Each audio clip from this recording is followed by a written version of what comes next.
Primeiramente, bom dia a todos e a todas. Bom dia. Estamos aqui hoje reunidos para julgar o ex-presidente da República, Getúlio Dornelles Vargas. E o nosso objetivo é simplesmente trazer os fatos que marcaram a trajetória política dessa grande personalidade do século passado. Quem vai acusar vai ser o Bruno, o Luilson, a Kathleen, a Isa Bruna e o Luiz Felipe. E a defesa, a mesa da defesa está composta pela Bruna, pela Tamires, pelo Gabriel Peroso e pela Tamires também. Nós vamos ter 20 minutos para cada grupo apresentar a sua tese, né? E depois vamos ter perguntas que serão feitas e posteriormente o júri vai dizer se o Vargas, nosso réu, vai ser condenado ou se vai ser absolvido. Antes de começarmos, eu gostaria que todos ficassem de pé para que possamos executar o hino nacional brasileiro.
Galera, então nós vamos começar com a acusação, que vai ter 20 minutos para expor a sua tese.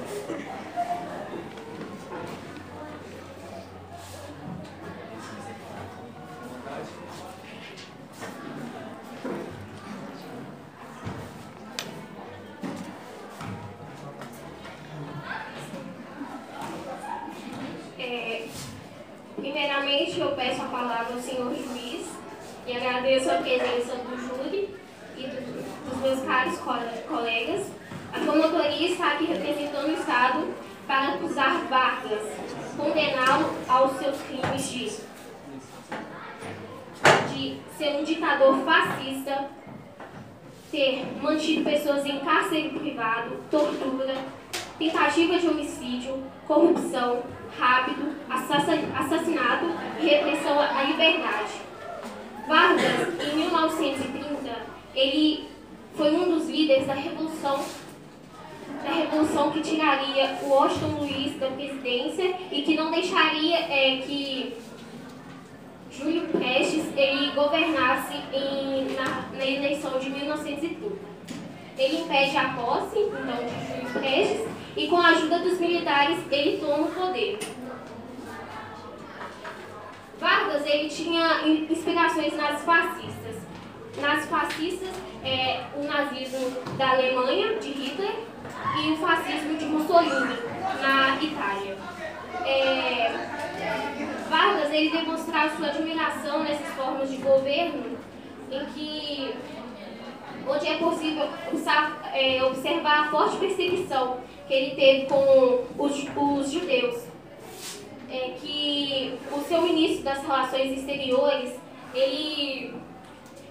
Mário de Pimentel Brandão, ele recusava o visto de judeus de origem estrangeiros de origem judaica. O seu governo foi caracterizado por ser autoritário. Em 1937, ele promulga uma nova Constituição. Constituição essa que faria com que ele reprimisse o poder legislativo e judiciário, o que faria com que o executivo ficasse muito mais forte e ele pudesse mandar e desmandar. Vargas passava pelo Messias do povo, ou seja, ele passava a imagem ao povo brasileiro que ele era o pai dos pobres, o defensor. Mas o que vamos observar ao continuar do julgamento é que isso foi uma artimanha de Vargas para esconder suas reais intenções de que era um ditador autoritário e que não nada impediria de que ele não governasse. Ele tinha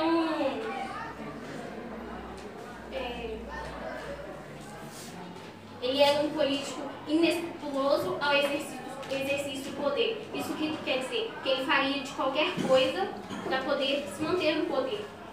Vargas,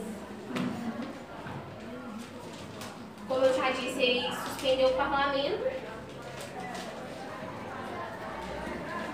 E o Estado, então, passa a ser uma ferramenta para o executivo ele ficar com benefícios e poderes, basicamente.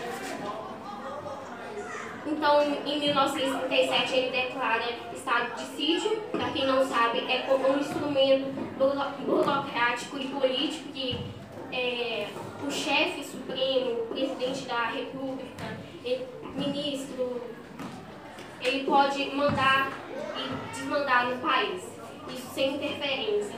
O que fez com que os direitos civis do povo brasileiro ele não existisse mais. Porque Vargas, aqui ele fala com todos aqueles considerados uma ameaça à soberania do povo, à soberania do país, ele seria fortemente perseguido, torturado e posteriormente assassinado. O que a gente vai poder ver, então, um exemplo mundial de Olga Benário e que a promotora Isa Bruna vai nos explicar.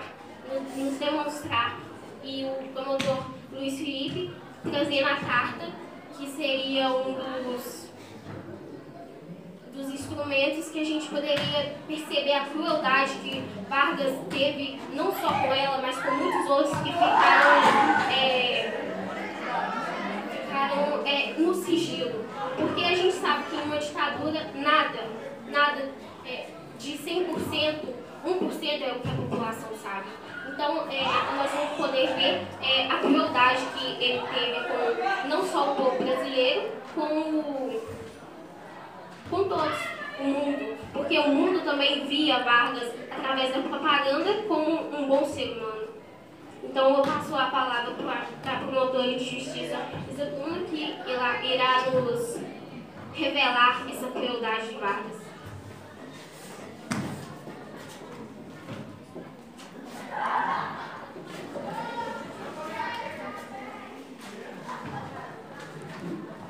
Bom dia, meus caros. O ano era 1937. Vargas tinha prometido uma eleição para o ano seguinte, mas ele não tinha a mínima pretensão de cumprir. Então, ele precisava de algo que justificasse a falsa promessa. Então, ele pediu ao seu alto escalão do exército para elaborar um plano falso, mas que a sociedade brasileira não sabia. Ele enganou toda a sociedade, em que nele o plano foi chamado Cohen, e esse plano era uma suposta conspiração comunista da União Soviética, que iria invadir o Brasil, derrubar Vargas, implantar o comunismo no Brasil e libertar Luiz Carlos Prestes, que estava preso desde a intentona comunista. Então, o réu fez uso desse plano e apresentou à sociedade como se ele tivesse descoberto essa conspiração e utilizou essa estratégia para justificar o golpe de Estado. Cancelando as eleições, ele mandou prender opositores e ele implantou o novo Estado varguista, onde começa a sua fase ditatorial, essa que também é conhecida como uma fase de muita tortura. O acusado criou um Estado policial sem garantia das liberdades individuais, sem liberdade de expressão e sem qualquer direito político civil. A pior consequência desse tipo de regime é que qualquer autoridade policial teve o poder praticamente ilimitado sobre o objeto de suas investigações, implicando o que aconteceu no período referido. A aplicação de métodos como a tortura, chegando até o assassinato. O nomeado chefe das repressões, Philipp Müller, simpático ao nazismo, sobretudo à política alemã da época, cuidava de investigar e deter qualquer pessoa cuja atividade fosse considerada suspeita. Sua ação mais famosa da época foi a deportação de Olga Benário, uma militante comunista alemã e judia. Ela lutava para ver o fim das desigualdades e injustiças sociais. Em função de seu treinamento militar, Olga foi para a União Soviética, onde conheceu o brasileiro Luiz Carlos Prestes, que lá residia desde 1931. Assim, eu vou passar a palavra para o promotor de justiça, Luiz Felipe, que vai nos explicar melhor.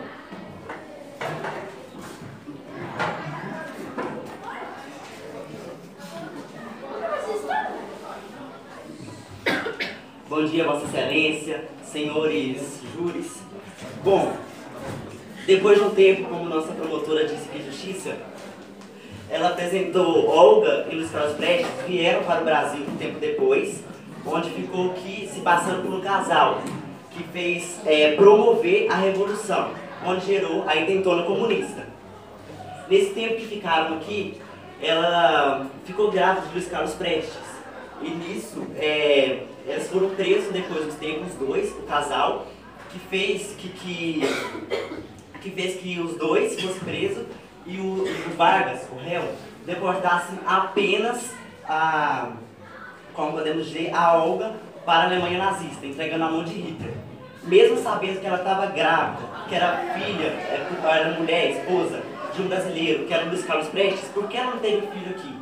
Pois é, ele proibiu, ela tinha esse direito e proibiu Olga de ter um filho aqui no Brasil, sendo que ela podia porque era esposa de um brasileiro. Nesse tempo depois também, ela apelou muito para ter um filho aqui, mas o direito, como eu disse, foi totalmente negado. Próximo à sua morte, Olga escreveu uma carta para sua filha Anita e para, depois de um tempo, 7 meses depois, quando enviou para lá, e um tempo depois, quando ela ganhou a Anita lá, que foi no... né? Pois então, ela foi escrever essa carta, e aqui está a carta, se o senhor me permite ler, senhor. E ela escreveu essa carta para os dois, enviando, falando, despedindo, porque logo depois chegaria a hora da morte dela. Emissão concedida. Na carta dizia assim: queridos, amanhã vou precisar de toda a minha força e de toda a minha vontade. Por isso, não posso pensar nas coisas que me torturam o coração, que são mais caras que minha própria vida. E por isso me despeço de vocês agora. É totalmente impossível para mim imaginar, filha querida, que não voltarei a ver-te, que nunca mais voltarei a estertar-te em meus braços ansiosos. Quisera poder pentear-te, fazer-te as tranças. Não, elas foram cortadas. Mas te fica um melhor cabelo solto, um pouco desalinhado. Antes de tudo, vou fazer-te forte. Deves andar de sandálias ou descalça. Correr ao livre comigo. Sua avó, em princípio, não estará muito de acordo com isso, mas logo nos entenderemos muito bem. Deves respeitá-la e querê-la por toda a tua vida, como teu pai e eu fazemos. Todas as manhãs faremos ginásticas. Vês? Já volto a sonhar, como tantas noites, e esqueço que esta é a minha despedida. E agora, quando penso nisto, de novo, a ideia de que nunca mais poderei estertar-te meu corpo cálido é para mim como a morte. Logo depois que ela escreveu essa carta, escreveu para os dois meio essa carta toda, ela foi direto ao ponto falando para Carlos, Luiz Carlos Prestes. E ela escreveu basicamente assim: Carlos, querido, amado meu, terei que renunciar para sempre a tudo de bom que me destes? Conforme me ia, mesmo se não pudesse ter-te muito próximo, que teus olhos mais uma vez me olhassem, e queria ver teu sorriso. Quero os ambos, tanto, tanto.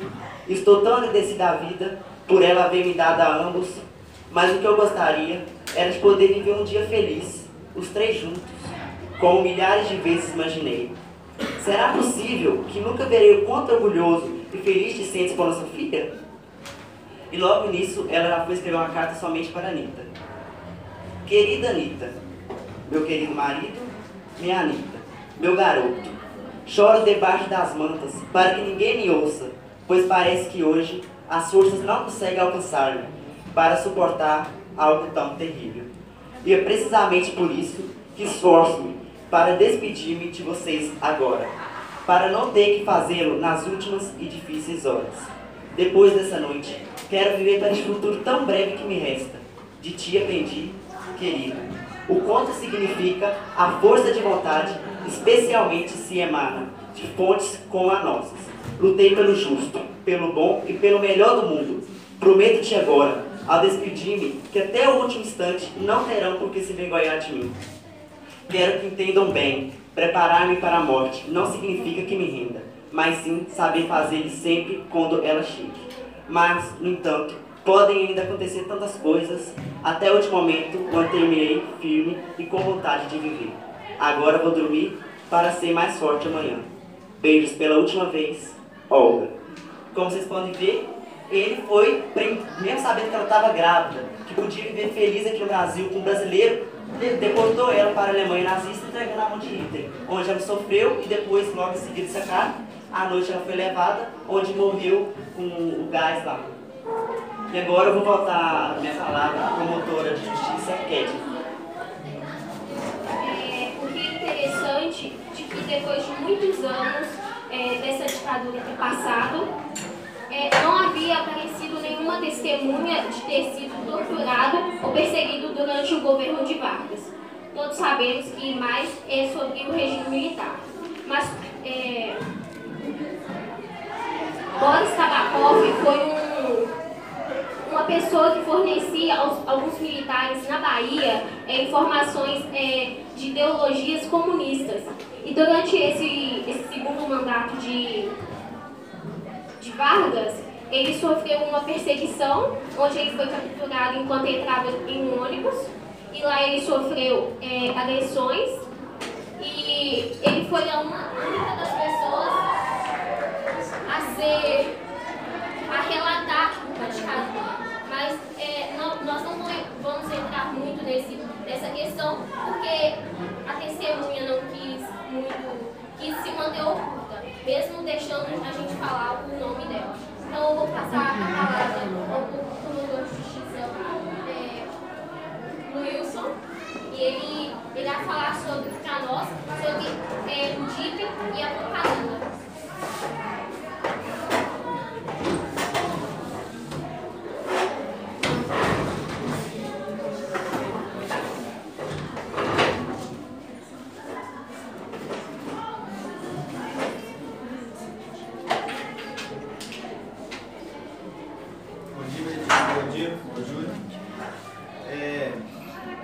Vou falar um pouco sobre a época do Estado Novo, que é onde o governo Getúlio Vargas criou a DIP, que censurava muitas notícias e sempre enaltecia o governo Vargas.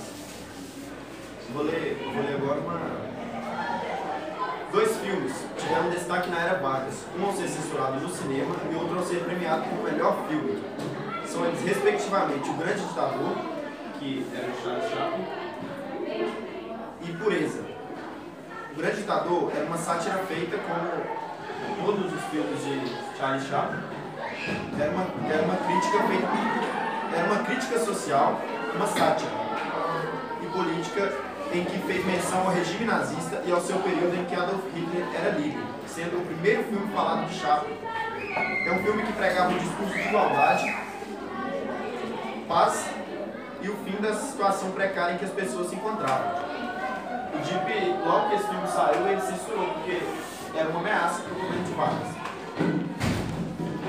Era um filme comunista, era uma obra julgada como comunista e menosprezava o nacionalismo e as forças armadas do país. Já o filme Pureza foi premiado em 1940 como o melhor longa-metragem. O filme retrata os ideais do Estado novista, onde traz a imagem da família tradicional, o pai como provedor e reflexo do Estado dentro de casa, protetor da casa, o trabalho como fonte de dignidade e os ideais antirrevolucionários, pois o governo investiu muito na propaganda contra o comunismo. Passo a palavra agora para o nosso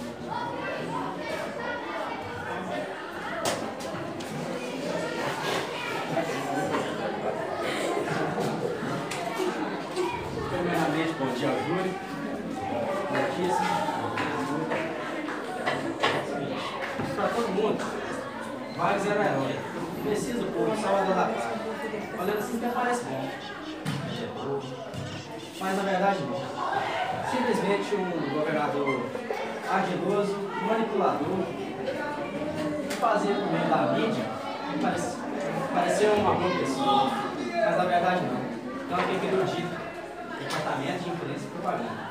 Nós substituímos a DNP, Departamento Nacional de Propaganda, que foi criado em 1919, e o objetivo era censurar teatro, peças, tipo assim, filmes e muitas outras coisas. E qualquer coisa que fosse contrária ao governo, apresentasse alguma forma de ideia contrária, era censurado. Qualquer forma que fosse isso, como eu digo, contrária a Vargas, ele censurava. Ele é utilizado como um grande poder de opressão. Ele fazia isso para poder manipular o povo e fazer parecer que ele era uma boa pessoa, mas na verdade não. E ele fazia isso para poder não deixar os podres do governo dele aparecer e não, assim não levar a público, fazendo assim.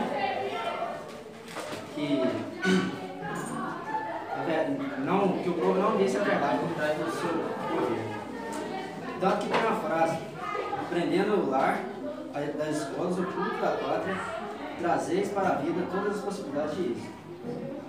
Isso, ele defendia a ideia e promulgava a difusão das ideias de política na escola, o que é errado. A escola é um lugar de aprender, não de mostrar opinião de partido, sobre o que é o governo, não. É lugar de Quer dizer a acusação de apresentar os argumentos. Infelizmente temos um problema técnico, né? Estamos sem energia. Por isso eu pedi ao grupo que procure falar um pouco mais alto, o pessoal do Júlio, para a clareza na voz de vocês. Então, vou pedir que a defesa possa apresentar em 20 minutos os seus pontos, seus argumentos. E vamos lá. Primeiramente, bom dia, Júlio. Bom dia, Vossa Excelência. A partir de 1930, uma das primeiras medidas tomadas por Vargas foi a educação básica no país. Durante o primeiro governo Vargas, ele criou o Ministério da Educação e da Saúde, voltado para um sistema de educação nacional, criando a ABE, que sensibilizava que todos deveriam ter o direito igualitário da educação. Em 1932, o governo Vargas promulgou o primeiro Código Eleitoral que trouxe significativos avanços políticos sociais, como, por exemplo, o voto feminino, que trouxe a mulher para a sociedade, o voto secreto e os 2 turnos de eleição. Passo a palavra para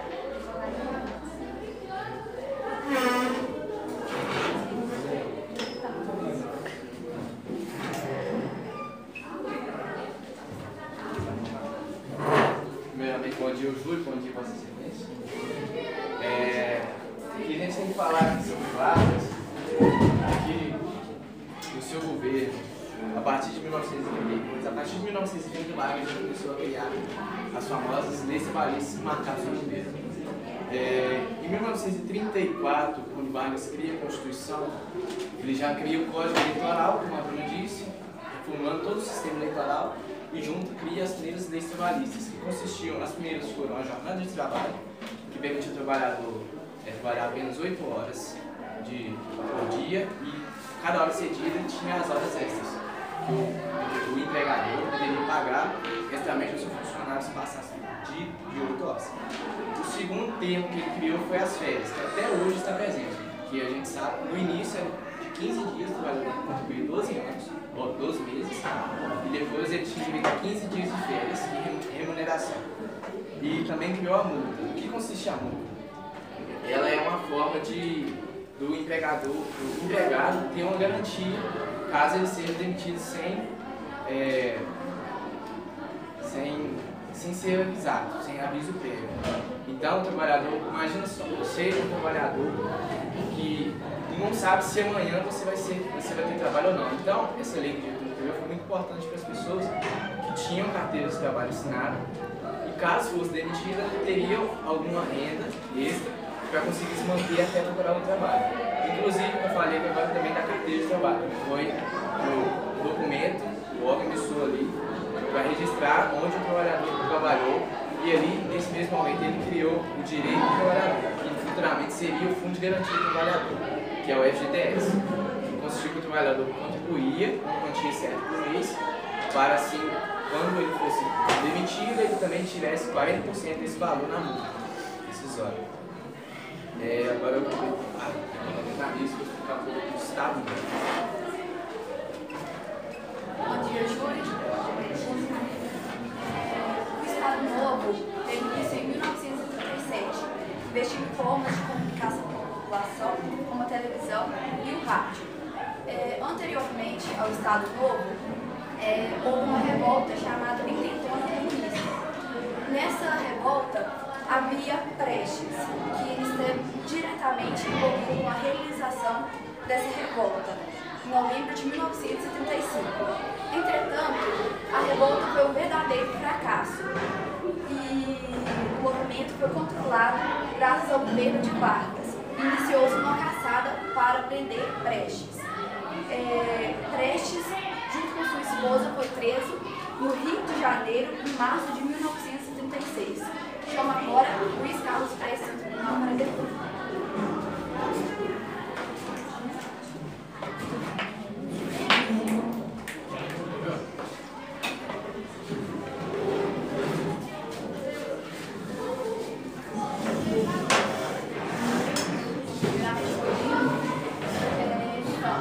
Para iniciar, eu gostaria que falasse pra gente um pouco sobre sua vida profissional. Você tem alguma formação? Sim, sou engenheiro militar. Porque mesmo já estando formado, decidiu ingressar na carreira política? Bom, eu estava insatisfeito com a política praticada no Brasil e com o funcionamento da corporação e com o governo de Arthur Bernardes. Você já ingressou em algum movimento? Qual? Sim, não tem mentira. Fale mais sobre esse movimento. Foi um movimento de revolta armada, política e militar que surgiu entre os oficiais do exército brasileiros que estavam insatisfeitos com a Primeira República. Foi um movimento pacífico ou houve revoltas? Houve revoltas e rebeliões. Na revolta, no dia 5 de junho de 1922, no Rio de Janeiro, os militares marcharam pela avenida na direção das tropas do governo. 18 dos seus nomes ingressaram. O senhor poderia, por gentileza, dizer quantos se tornaram? 2. Então o senhor confirma que fez parte e ajudou a organizar uma revolta sem Os militares não aceitavam o governo de Arthur Bernardes. Foi comprovado que cartas falsas com acusações infundadas de Bernardes foram enviadas aos militares. Vidas se perderam em vão por um movimento comunista. Após o fim do movimento, onde o senhor se exilou? Na Bolívia. E o senhor poderia, por gentileza, me dizer se em 1930, na sua volta para o Brasil, o senhor retornou legalmente ou ilegalmente? Ilegal. Trouxe alguém consigo? Sim, trouxe minha esposa. E ela também retornou legalmente e ilegalmente ao Brasil? Sim. Após serem presos, sua esposa foi deportada, o senhor ser preso por anos. Mesmo assim, o senhor apoiou a permanência de Vargas na presidência em 1945. Por quê? Para mim, as decisões do partido são mais importantes que qualquer marca pessoal. Meritíssimo, na sua licença, eu gostaria de anunciar essa prova ao júri que o apoio de Luiz Carlos Prestes realmente aconteceu. Aqui nós vemos à sua direita Getúlio Vargas e à sua esquerda Luiz Carlos Prestes ao lado dele enquanto ele discursava.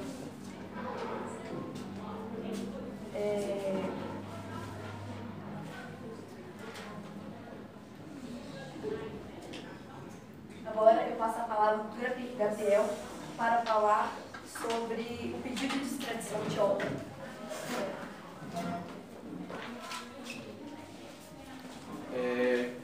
Como vocês sabem, Luiz Carlos Prestes veio para o Brasil com sua esposa Olga Bernardi. Olga era cidadã alemã, judia e comunista e entrou ilegalmente no território brasileiro. Quando Olga e Luiz Carlos Prestes participaram da intentona comunista em 1935, o governo rapidamente conseguiu controlar suas forças e prendeu Luiz Carlos Prestes e Olga. Olga, como não era cidadã alemã e não era, vamos dizer assim, uma cidadã de bem, pois ela trouxe problemas ao governo brasileiro, causou uma revolução no país mesmo que não tenha sido cumprido com sucesso. Hitler, por meio de um pedido, pede a extradição de Olga Bernardi para a Alemanha, para que ela possa cumprir sua pena na Alemanha. E o que aconteceria se Getúlio pensasse assim: Olga está grávida de um brasileiro e Hitler, não sei se vocês sabem, mas a Alemanha na época de 1939, 1945, no período da Segunda Guerra, a Alemanha era o principal comprador de algodão brasileiro e o segundo maior comprador de café. Eu sei que vocês sabem que no período anterior o Brasil ainda era um país agrário rural. dependia muito da sua exportação de café e seus produtos produzidos aqui. Então, para o mercado econômico, já que Vargas tinha um pensamento econômico muito futurista, ele imaginava que se perdesse um parceiro econômico, acima de qualquer viés político, acima de fascista, de nazista, ele não poderia perder um parceiro econômico como a Alemanha, que na época era uma potência mundial. Era a segunda compradora de café, na época era a maior riqueza cultural do Brasil. Então, para Vargas fazer um esforço de Olga ficar com o país, prejudicaria a imagem brasileira, a economia brasileira. Então, por isso que Vargas não teve o esforço de fazer Olga permanecer no país. Tanto que ela foi à justiça e pediu 5 habeas corpus negados pela justiça. Vargas, então, a gente não pode falar que Vargas mandou Olga para lá. Não, Hitler, por meio de um pedido, pede para Olga ir para a Alemanha cumprir sua pena lá, pois ela é cidadã alemã, judia e comunista. Entendeu? Passa a palavra para a Tati. Eu gostaria de voltar ao comentário do meu colega de trabalho, Bruno. Ele disse que Vargas teve um governo ardiloso e tudo planejado. Eu sou obrigada a concordar. O governo de Vargas foi totalmente planejado. Planejado para o pobre, planejado para o rico, para que tudo acontecesse em uns conformes. Foi criada a lei trabalhista, foi criada a classe, foi criado meios de satisfazer o povo. Não só o pobre, não só o rico, não só os próprios interesses. Satisfazer toda uma nação. E eu gostaria de destacar novamente o que meu colega disse. Olga veio ilegal para o Brasil. Ela nem deveria estar aqui. Ela era comunista e a pedido de uma extradição que Hitler fez,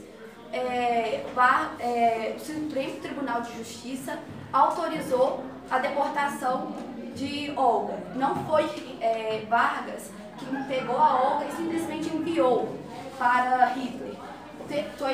Teve toda a justiça no meio. Não foi uma decisão tomada apenas por ele. E eu gostaria que vocês questionassem o que aconteceria se Vargas, naquela época, com o nome que Hitler tinha, se ele recusasse o pedido de Hitler, que, querendo ou não, estava na lei. Ela era alemã, ela veio ilegalmente para o Brasil. Então, gostaria que se questionassem, júri, o que aconteceria naquela época se Vargas não fizesse a vontade de Hitler.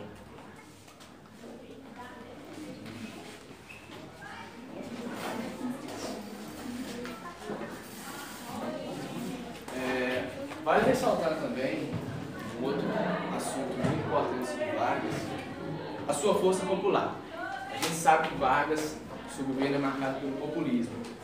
Podemos considerar Vargas o primeiro político populista do país, que realmente entrou no governo para pensar no povo, tanto no pobre quanto no rico.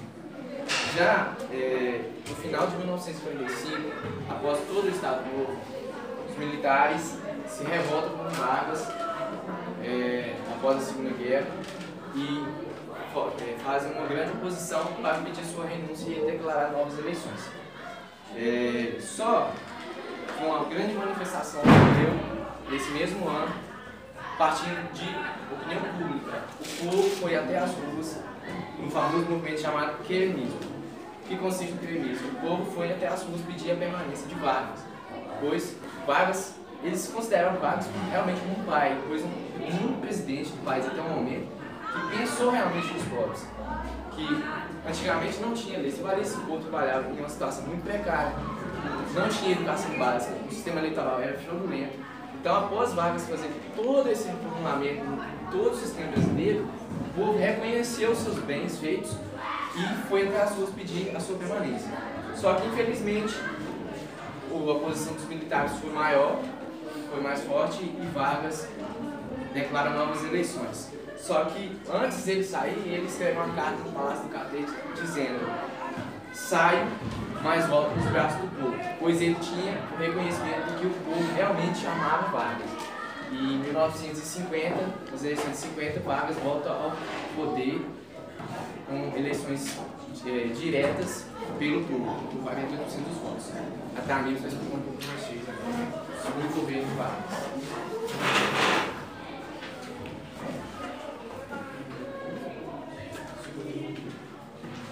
Eu vou falar sobre... Ele falou que saía, mas voltava aos braços do povo. Ele saiu e voltou com 48% dos votos.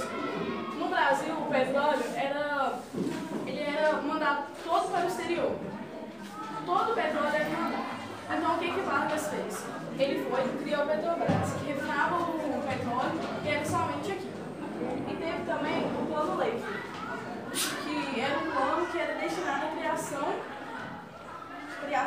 de novas fontes de energia elétrica, criação e ampliação das indústrias. Que isso deu nova tecnologia às agriculturas. E teve a lei de remessas. O que era essa lei? As empresas que haviam no Brasil, o dinheiro era mandado ao exterior. Então ele foi e falou assim, não, isso não está certo. Pegou e mandou somente 10% do lucro que havia para o Brasil e 90% ficava aqui. Então isso ajudou muito na economia. E ele aumentou o salário em 100%. Havia em 29 teve uma crise que afetou muito. Então ele foi e com esse novo governo aumentou em 100% o salário mínimo.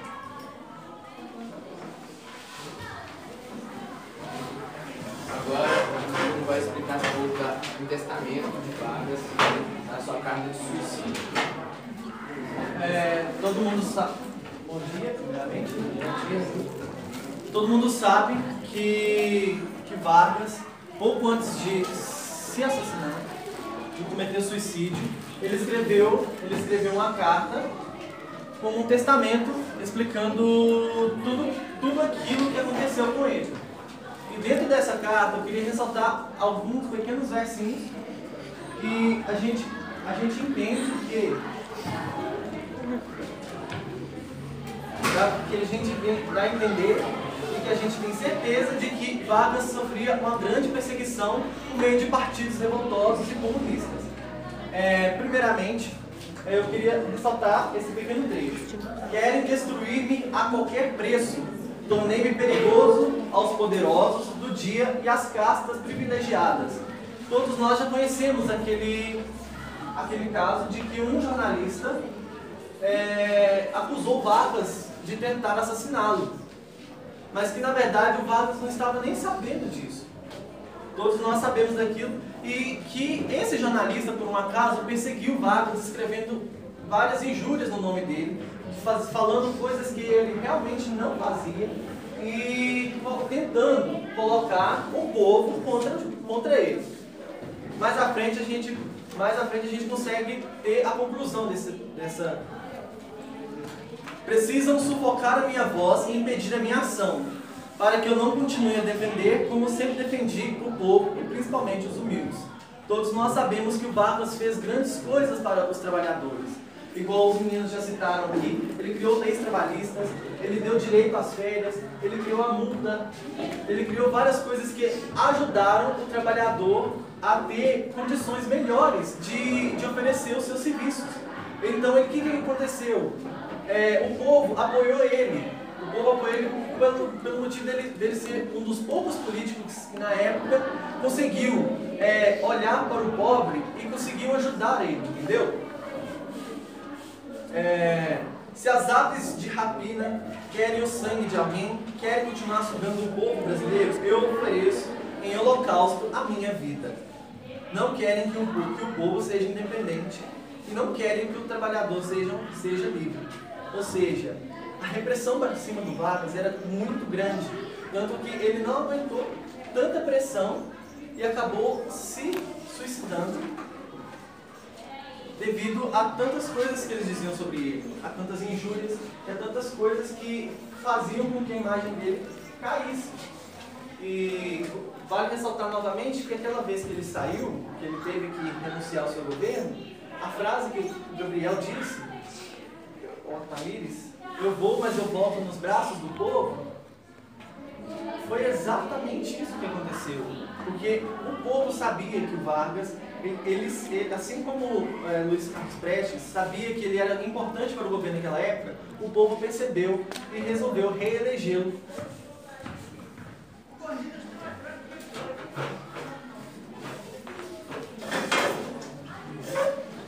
Para finalizar o trabalho da nossa defesa, todo mundo viu o quão Getúlio foi participativo na política de 1937 a 1954. Vargas, a gente pode considerar ele como talvez o melhor presidente do país, ou o presidente que mais fez por esse país. Pois, vamos pegar, em 1930, o governo de café com leite, os coronelismos, dominando o sistema eleitoral, Vargas mudou isso. Trouxe a mulher para a participação pública. A mulher não tinha direito de nada, a mulher era tratada como se fosse um ser qualquer. A mulher veio para votar e veio para participar da sociedade. E a partir disso ele criou as leis trabalhistas. A Petrobras foi uma excelente campanha do Petróleo é Nosso. O Petrobras explicou que o Brasil estava no seu início, no seu pontapé inicial para a industrialização. Ele criou a companhia da Vale, que é a metalúrgica, que a gente sabe, é bem próxima aqui, e a siderúrgica de Volta Redonda. E esse pontapé foi fundamental, pois um país onde vivia da exportação de produtos agrícolas, como café, algodão, se transformar rapidamente no período de poucos anos industrial, ter uma indústria, o país começou a entrar no mundo. O Brasil não é mostrado ao mapa como um país rico. O Brasil é um país pobre e rural, onde é marcado pelo povo ser explorado, é marcado pelo povo ter participado, ter muitas pessoas não tem nada de terra e poucas pessoas têm muita terra. Então, Getúlio reformulou todo esse sistema. Gente, minha preocupação com relação ao tempo. Já são 10h57. A minha proposta que eu vou fazer aos grupos é, ao invés de 3, fazer 2 perguntas. Porque, por causa do tempo, que já são 10h57. E aí o pouco tempo para o júri votar. Eu poderia escolher 2 perguntas das 3 que vocês elaboraram? É assim que eu...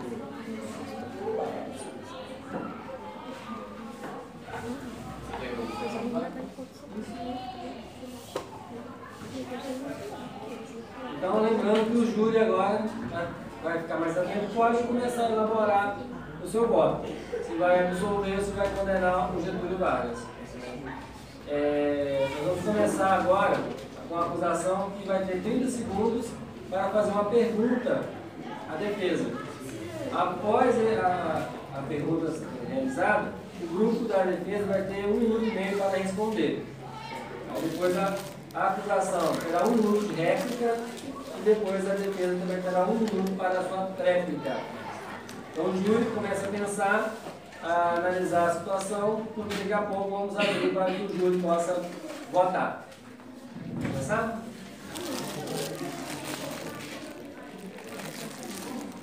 Podemos?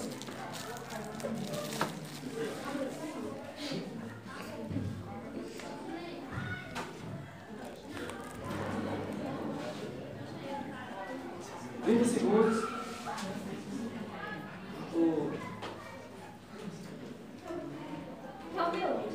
Eu sou mais simples.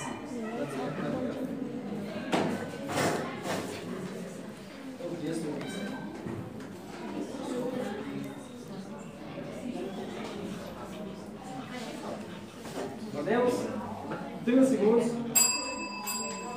A defesa apresentou aqui para nós que Vargas foi um presidente que ajudou os pobres, criou direitos trabalhistas, mas então a minha pergunta é, a pergunta da promotora, se Vargas era o defensor dos trabalhadores, por que ele reprimia algumas organizações trabalhistas que fugiam de suas ordens e de seu controle? 1 minuto e meio para a resposta.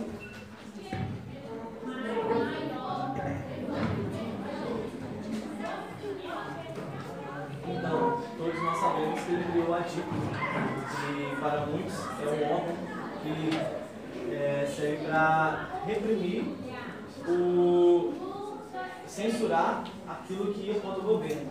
Mas a DIP não foi nada mais, nada menos como um mecanismo de defesa usado como investimento de propaganda cultural e patriarcal para o exterior e o interior, aumentando a propaganda brasileira, o que agregaria investidores e turismo.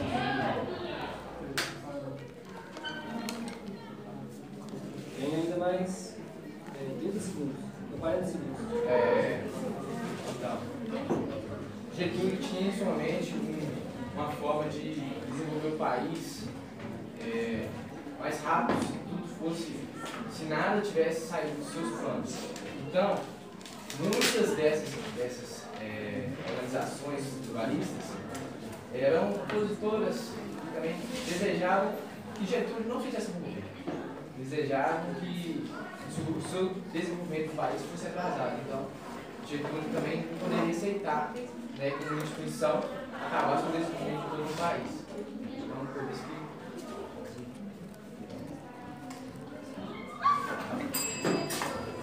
Agora o grupo vai ter 1 minuto de réplica. Depois da réplica eu falo para vocês. Réplica, 1 minuto. Só um segundo. Não, 1 minuto. 1 minuto. Eu esqueci o que eu deveria falar. Mas Vargas, ele era um defensor. E se essas organizações eram opositoras, ele realmente precisava reprimir, perseguir, torturar, matar essas pessoas só por serem opositores. Opositores tiveram sempre existiram, não precisaria buscar esse caminho sanguinário que foi durante a ditadura de Vargas. No Estado Novo, a gente tem em 1930, quando Vargas entra no poder, ele reprime a oligarquia e com isso os paulistas entram em conflito com os militares a comando de Vargas e acontece, se não, a única guerra civil que existiu aqui na história do país. Então, se ele podia... Agora a réplica, a defesa, 1 minuto. Você perguntou se é preciso, eu te respondo com as próprias palavras de Vargas. A mentira, a calúnia, as mais torpes intencionistas foram geradas pela malignidade de rancorosos e gratuitos inimigos numa publicidade dirigida, sistemática e escandalosa. A mídia estava sendo usada como um meio de atacar Vargas de forma gratuita. Então, ele utilizou, de certa forma, para se defender. E eu lhe pergunto, se você estivesse sendo acusado injustamente, diversas calúnias que estivessem afetando o seu governo, afetando o desenvolvimento do país, você não teria procuraria meios de controlar, impedir esse atraso no país? Tem 5 segundos. Mandar um abraço para alguém? Oi, mãe. Eu agradeço. Minha mãe não vai ver não. Não tem mais não, né? Aí agora a defesa... Acabou. Agora a defesa vai ter 30 segundos para elaborar sua pergunta. Rolando.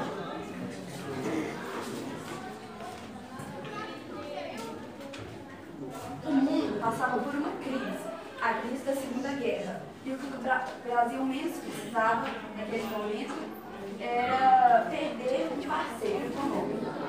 O que vocês acham que aconteceria se Vargas contrariasse Hitler contra o período de extradição de Olga? Era uma vantagem ter Hitler como inimigo e perder um parceiro econômico, já que a Alemanha era a maior importadora de algodão? A defesa, 1 minuto. A acusação, perdão, 1 minuto e meio para sua resposta. Você disse que foi Hitler que pediu a extradição de Olga. Mas então por que na deportação de Olga, um militar do alto escalão, a mando de Vargas, ele disse, enquanto deportava Olga, um presentinho de Vargas para Hitler? Se ele foi uma ordem de Hitler, ele não teria dado esse presentinho, uma vida 2 vidas, já que Olga estava grávida de um brasileiro, ela teria o direito muito bem de ter o seu filho no Brasil.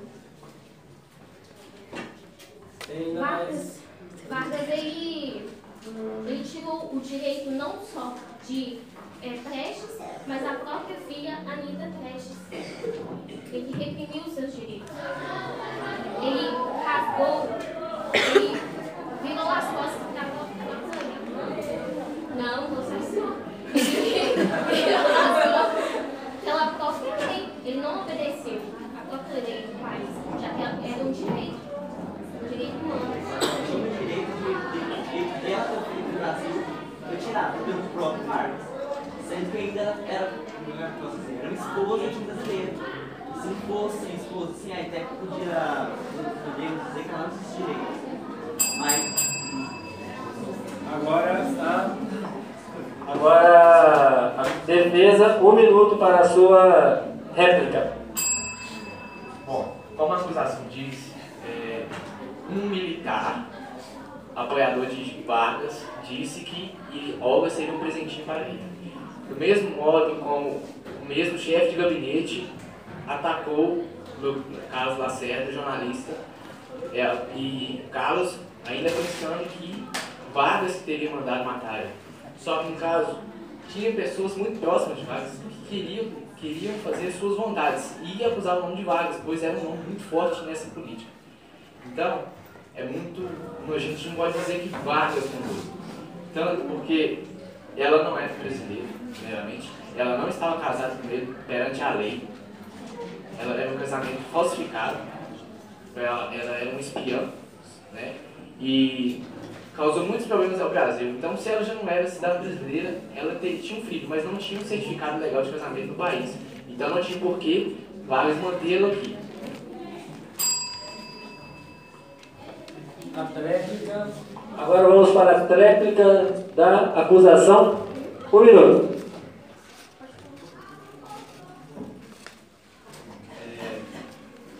A pressão midiática e a comoção pública com a morte de Major Rubens Vaz obrigaram o governo a instalar a IPM para investigar o atentado de Lacerda, que era o principal opositor de Vargas. Rapidamente, os militares ligados a Lacerda fizeram um inquérito, o palco perfeito para fomentar ainda mais a crise. Uma série de investigações levou à prisão dos autores do crime, que confessaram o envolvimento do chefe de guarda. Só um minuto. Uma série de investigações, prestem atenção, levou à prisão dos autores do crime, que confessaram o envolvimento do chefe da guarda pessoal de Vargas, Gregório Fortunato, e do irmão presidente Benjamin Vargas. Eu acho que não tem nem o que falar mais se foi um da guarda pessoal de Vargas quem atirou na cena. 3 segundos. Vou mandar um abraço para você. Beijo, mãe. Agora o papai.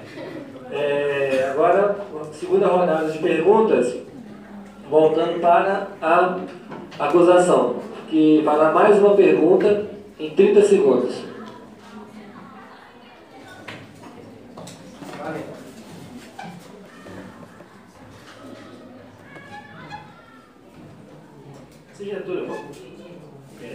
Se Getúlio Vargas era o pai dos pobres, um presidente que supostamente se preocupava e amava o povo, por que é que ele teve que criar o DIP para que manipulava a imagem e impor censura?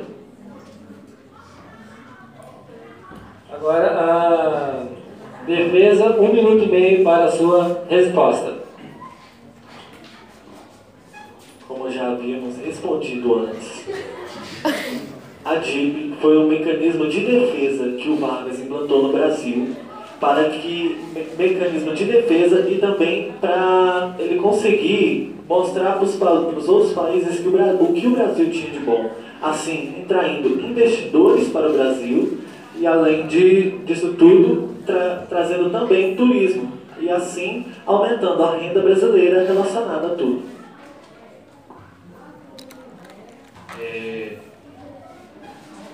O DIP, ele tem o intuito de defesa.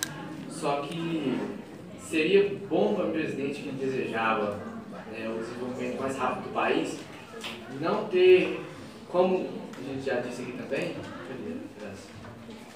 já disse aqui também, tudo que foi usado, tudo que foi feito, o nome de Vargas foi colocado, tem aqui, ó. Tudo que aconteceu durante o governo de Getúlio Vargas foi usado como se tivesse partido diretamente dele, e não é verdade. É irresponsável dizer que tudo que saía da boca de qualquer pessoa que fosse próximo de Getúlio Vargas seria verdade, seria um fato. Eu não posso simplesmente acusar alguém próximo de mim e só porque eu sou próximo dizer que serve como uma prova. Pode muito bem.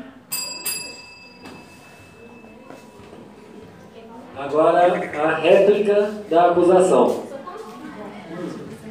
O que é interessante é que durante esse governo de Vargas, ele pegou dinheiro público de bancos, principalmente do Banco do Brasil, e ele investiu em um jornalista que montou o seu próprio jornal, e esse jornal ele facilitava Vargas, ele passava informações que Vargas queria que ele passasse. O que utilizou bastante o rádio também. O rádio foi uma forma que Vargas utilizou de ter mais contato com o povo, se passando por um bonzinho, pelo amiguinho do povo.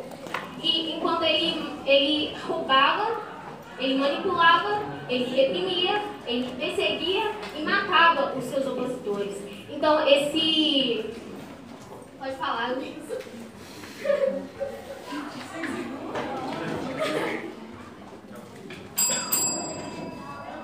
Agora, a tréplica da defesa.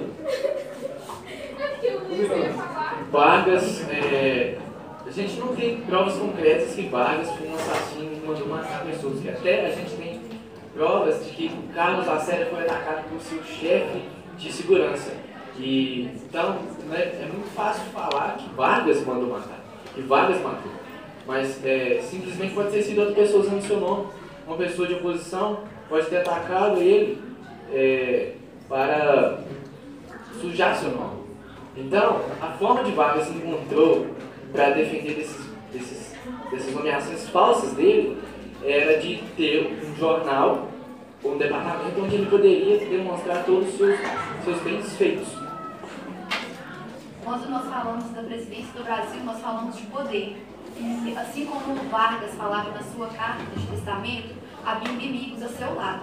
Então, nós podemos dizer que, às vezes, havia alguém do seu lado tentando causar má intenção. Agora, a última pergunta vai ser feita pela defesa. Cada grupo tem o direito a 2 perguntas. A última pergunta deles e vamos abrir para o júri. Abrir para o júri depois. 30 segundos, a defesa. Getúlio Vargas, em 1945, sofreu uma forte repressão dos militares para decretar novas eleições e renunciar para assim poder ter novas eleições. Se o governo está ali pelo povo, o povo tem direito de desejar quem ele quer poder. Temos o movimento do queremismo. Por que os militares então resolveram se voltar contra Vargas no momento que o povo desejava sua permanência e atrasou o desenvolvimento do país? Resposta da acusação em 1 minuto e meio.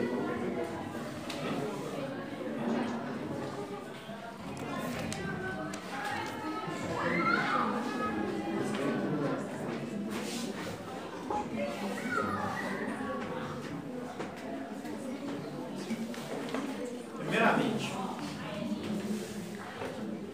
em 1º de março de 1930, no ano da eleição, foram realizadas as eleições para presidente da República, que deram a vitória para Júlio Prestes, então presidente de São Paulo. Porém, devido a um golpe de Vargas e de Estado desencadeado em 3 de outubro de 1930, ele foi exilado. Então Vargas assumiu a chefia do governo provisório. No dia 6 de fevereiro, uma passeata de adeptos de Júlio Prestes, chamados de prestistas, foi dissolvida a tiros de revólver e de carabina, onde houveram 5 mortos e 14 feridos. No dia 26 de dezembro, ainda antes das eleições,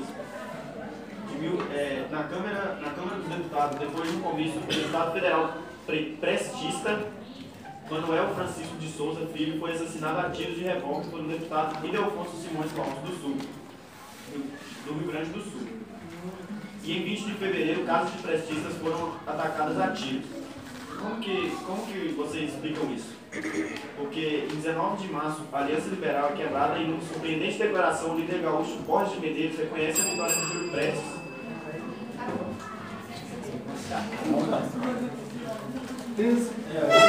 Só que, primeiramente, eu quero saber o que vocês acham do porquê os militares se revoltaram contra Vargas e pediram para se retirar do cargo. Vocês falaram que em 1930, no período anterior do governo provisório. Eu quero saber por que o povo foi na rua pedir a permanência de Vargas. Os militares, mesmo assim, não ouviram um pouco e, mesmo assim, fizeram Vargas renunciar. E tanto que depois Vargas mostrou seu apoio popular em 1950 e foi eleito novamente. Então eu quero saber por que os militares se revoltaram contra Vargas, sendo que o povo que tem o poder, o povo é o governo. Então o povo é que vai, o governo representa o povo. Então o povo estava satisfeito. E se queriam Vargas no poder, eles tinham totalmente direito de permitir isso. Os militares não ouviram isso. Eu quero saber o porquê disso, não vocês me perguntaram.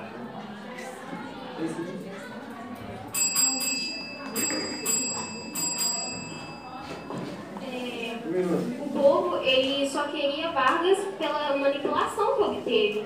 Com a criação da DIP, foi possível manipular o pensamento, a forma de pensar, o que poderia pensar e saber. Teve a censura até nos colégios aqui do país. Então, o povo não sabia da verdade. Se soubessem, os militares só queriam que Vargas saísse do poder porque sabia que Vargas era o câncer do Brasil. Sabiam que o Brasil estaria caminhando para o precipício se houvesse ainda a continuidade de Vargas. E o povo só quis Vargas por causa dessa manipulação, dessa enganação que teve durante o seu mandato.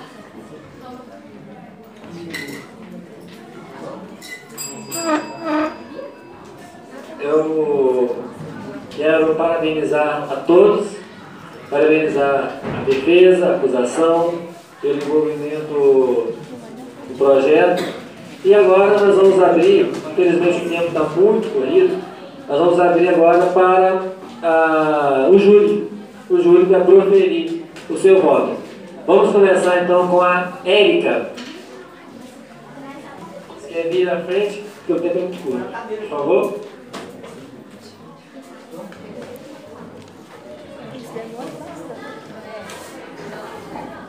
Por mais que eles fizeram muitas coisas boas, como vocês disseram, mas eles manipulavam muito o povo. Então, por isso que o povo, em partes, queria eles de volta, como vocês disseram. Então, meu voto é para acusação.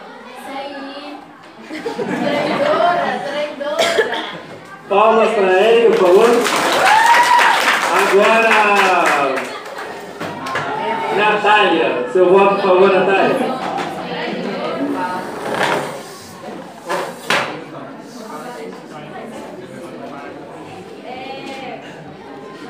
Mesmo sabendo lá que o homem foi casado com um brasileiro,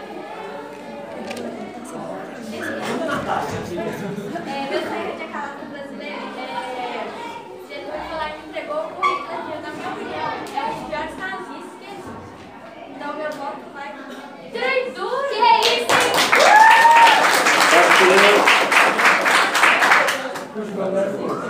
Natália. Ô, gente, por causa do tempo, não precisa vir à frente, não pode falar, porque vamos lá. Eduarda, seu voto, por favor, Eduarda. Com explicação? Pode ser mais rápido, mais objetivo. Tem tempo. Bom, eu voto na acusação também, porque ele censurou. Se ele era o pai dos pobres, ele não precisava ter censurado dos pobres tudo que teve no governo dele. Beleza, palmas para Kênia, seu voto, por favor, Kênia. Então, apesar dele ter feito muitas coisas boas, ele também fez das ruins na mesma medida. Então, colocando na balança, eu não sou capaz de opinar se eu acuso ou se eu defendo ele. Então, meu voto é nulo. Tá ótimo, nulo. Palmas para Kênia. Não, eu acho que não. Agora, por favor, a Rayane. Seu voto, por favor, Rayane. Que nem a Kênia falou, ele falou que fez muitas coisas boas além das pobres. E que nem as leis trabalhistas, igual. Se hoje a gente tem direito no negócio do trabalho, aí ele fez uma coisa boa. Mas, por outro lado, ele fazia coisas ruins com quem não era a favor dele no começo. Então eu também voto nulo. Nulo. Rayane, voto nulo. Palmas para a Rayane. Agora, por favor, Ana Flávia, seu voto. Ou Maria Fernanda. Maria Fernanda, seu voto, por favor, Maria Fernanda. Por ele ter deportado Olga, o meu voto é para acusação. Maria Fernanda, palmas para Maria Fernanda.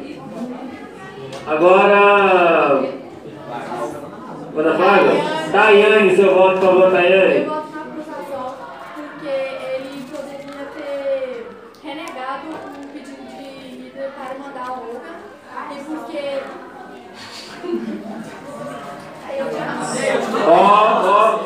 Não pode se manifestar agora, nem a defesa nem a acusação, por favor, para não interferir no voto do júri. Ele torturava aqueles que eram contra o seu governo, então eu voto na acusação. Beleza. Até agora nós temos palmas para a Tayane, por favor.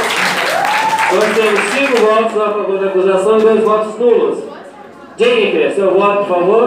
O nome dela é? Jennifer! Por ter sido um ditador fascista, eu voto na acusação. Agora, Larissa, seu voto, por favor, Larissa. Eu vou votar na acusação também, porque apesar de todos os benefícios que o governo dele trouxe para o nosso país, houveram muitas mortes, muitas pessoas foram torturadas desnecessariamente. Então, por causa da crueldade dele, eu vou votar na acusação. Tá ótimo. Palmas para a Raia. Vou pedir para a defesa e a acusação não se manifestar agora, por causa do voto do júri, tá bom? Se eu perceber como de voto, o grupo adversário vai ganhar. Felipe. Eu acredito que Vargas, como um nazi-fascista, deve ser condenado. Então, meu voto vai para a acusação. Seu voto, por favor, Renan. Compreendo que Getúlio Vargas realizou várias coisas boas para o Brasil. Entretanto, seu governo ditatorial, cheio de repressão, coisas assim, eu acredito que todos devem pagar com seus erros. Então, por isso, meu voto é na acusação. Agora, Ana Flávia, seu voto, por favor, Ana Flávia. Meu voto vai a favor de Getúlio Vargas, mesmo sabendo que ele fez muitas coisas ruins. Eu acredito que ele conseguiu trazer melhorias para o Brasil e a defesa foi feita melhor pelo dia que me fez chegar a essa conclusão. Valeu. Palmas para a Ana Flávia. Agora, Verônica, seu voto, por favor, Verônica.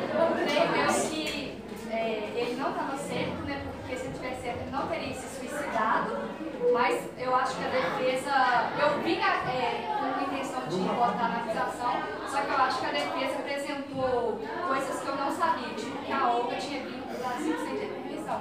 Então meu voto vai na defesa. Palmas para a Vanessa. Agora, quem está ao lado da Vanessa ainda? Não consigo ver? Luiz Diego, seu voto, por favor, Luiz Diego.